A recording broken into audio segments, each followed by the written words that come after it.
Bharat Tiwari case की जांच में फिर एक नया मोड़। यूपी में ओवैसी ने उठाए एनकाउंटर पर सवाल। पुलिस ने क्यों दीपक दीक्षित पर कसा शिकंजा। कहते हैं एक गोली सिर्फ एक इंसान को घायल करती है, लेकिन एक सवाल पूरी व्यवस्था को कटघरे में खड़ा कर सकता है। और जब सवाल किसी एनकाउंटर का हो, जब सवाल कानून, संविधान और इंसाफ का हो, तब बहस सिर्फ एक जिले या एक राज्य तक सीमित नहीं रहती, बल्कि पूरे देश में गूंजने लगती है। एक पुरानी कहावत है, न्याय में देरी हो सकती है, लेकिन न्याय से बड़ा कोई हथियार नहीं होता। बिहार के भोजपुर में हुए भरत भूषण तिवारी के कथित एनकाउंटर को लेकर शुरू हुआ विवाद अब हर गुजरते दिन के साथ और बड़ा होता जा रहा है। एक तरफ जहां पुलिस अपनी कार्रवाई को सही ठहरा रही है, तो वहीं दूसरी तरफ विपक्ष ही नहीं बल्कि सत्ता पक्ष के कुछ नेता भी इस पूरे घटनाक्रम पर गंभीर सवाल उठा रहे हैं। कई नेताओं ने इस एनकाउंटर को फर्जी बताते हुए निष्पक्ष जांच की मांग की है।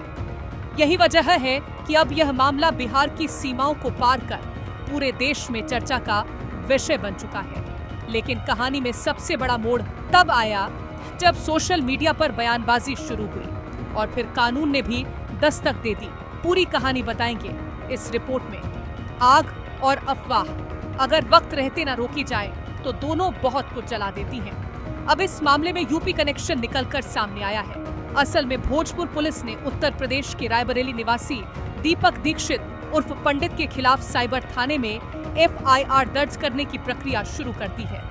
पुलिस का आरोप है कि भरत तिवारी एनकाउंटर के बाद दीपक दीक्षित लगातार सोशल मीडिया और भी मीडिया मंचों पर एक्टिव था और कई बयान जारी कर रहा था। भोजपुर पुलिस अधीक्षक कार्यालय द्वारा जारी प्रेस रिलीजेस के अनुसार इन बयानों में कुछ पुलिस अधिकारियों को निर्धारित समय सीमा के भीतर जान से मारने की कथित खुली धमकियां दी गईं।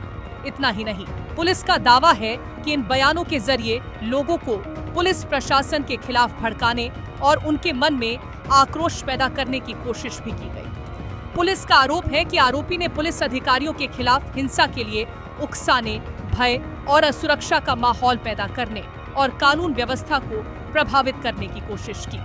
भोजपुर पुलिस का कहना है कि बिना किसी सच्चाई के भरत तिवारी एनकाउंटर को लेकर गंभीर आरोप लगाए गए और पुलिस अधीक्षक समेत कई अधिकारियों के खिलाफ एक वेल प्लान्ड कैंपेन चलाने का प्रयास किया गया। अब सवाल उठ रहा है, क्या यह केवल अभिव्यक्ति की आजादी का मामला है या फिर सच में कुछ बयान कानून की सीमाओं को पार कर चुके थे? यही जवाब तलाशने में अब साइबर थाना जुट चुका है।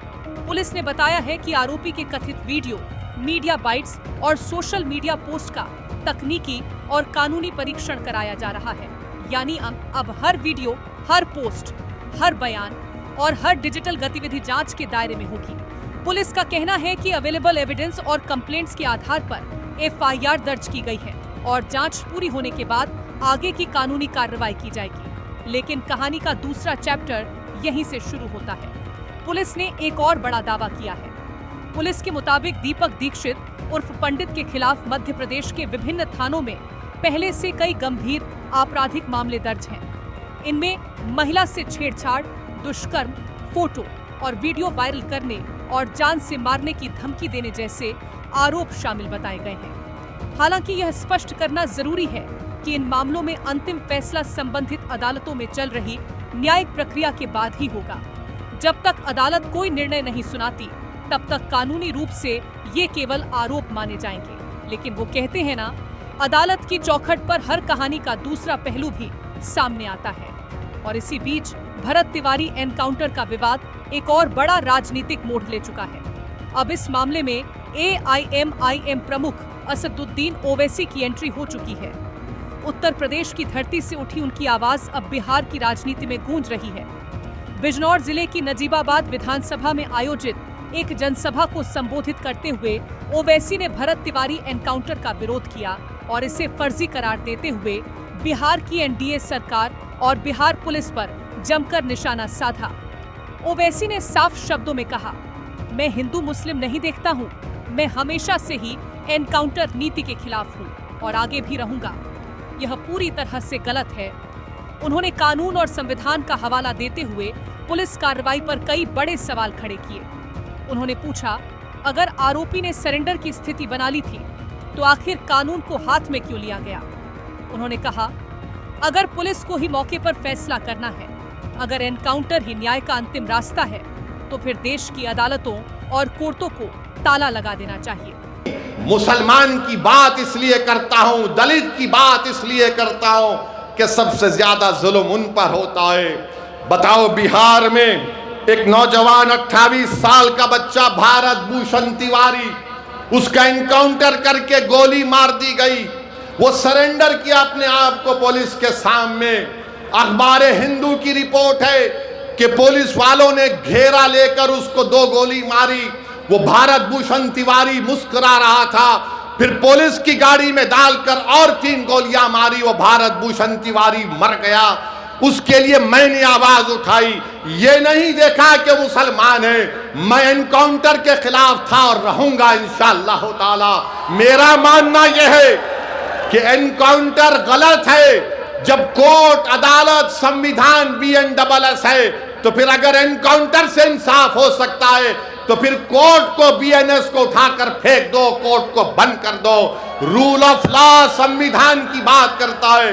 वो भारत भूषण तिवारी एक ब्राह्मण बच्चा था, एक ब्राह्मण बच्चा था। तो क्या मैंने देखा कि मुसलमान हिंदू देखा? नहीं। नाइंसाफी जहां पर होगी हम आवाज उठाएंगे। यह बयान सामने आते ही राजनीतिक गलियारों में हलचल तेज हो गई। सोशल मीडिया पर भी बहस छिड़ गई। कुछ लोग ओवैसी के बयान का समर्थन कर रहे हैं, तो कुछ लोग पुलिस की कार्रवाई को सही बता रहे हैं। इसी बीच AIMIM के प्रवक्ता शादाब चौहान ने भी इस पूरे मामले को लेकर बीजेपी सरकार पर निशाना साधा। उन्होंने कहा कि जहां जहां बीजेपी की सरकार है, वहां कानून व्यवस्था चरमरा गई है।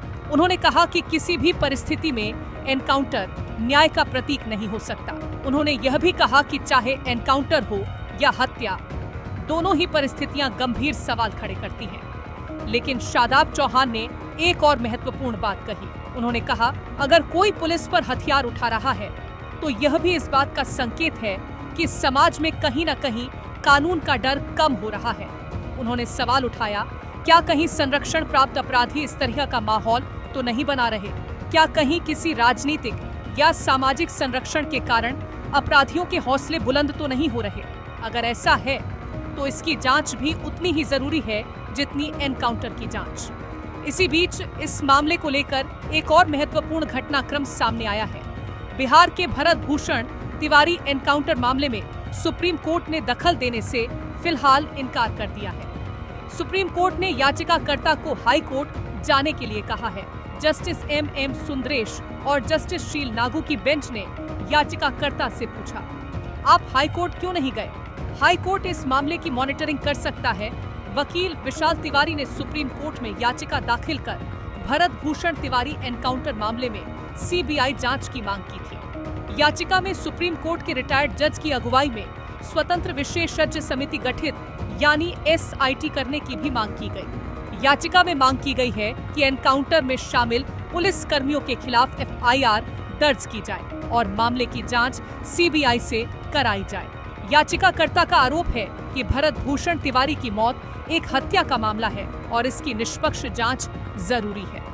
साथ ही राष्ट्रपति सचिवालय द्वारा बिहार सरकार को कुछ निर्देश दिए जाने की चर्चा भी तेज है। फिलहाल अब सबसे बड़ा सवाल वही है, क्या यह वास्तव में एक वैध पुलिस कार्रवाई थी? क्या आरोपी ने सच में सरेंडर की स्थिति बना ली थी? क्या पुलिस के पास बल प्रयोग के अलावा कोई दूसरा रास्ता नहीं था? क्या सोशल मीडिया पर दिए गए बयान कानून की सीमा पार कर चुके थे? क्या पुलिस के दावे जांच में सही साबित होंगे या फिर इस पूरी कहानी में अभी कई ऐसे राज्य बाकी हैं जिनसे पर्दा उठना बाकी है? ये मामला अब कौन सा नया रूप लेगा, ये तो अब आने वाले दिनों में ही पता चलेगा। लेकिन कहानी अभी खत्म नहीं हुई। इस मुकदमे में अभी कई किरदारों का इम्तिहान बाकी है। वक्त गवाह बनेगा, कानून फैसला करेगा और सच एक दिन खुद अपना रास्ता बना लेगा। आप इस पूरे मामले को लेकर क्या सोचते हैं? अपनी राय हमें कमेंट सेक्शन में जरूर बताएं। साथ ही और भी अपडेट्स के लिए जुड़े रहें।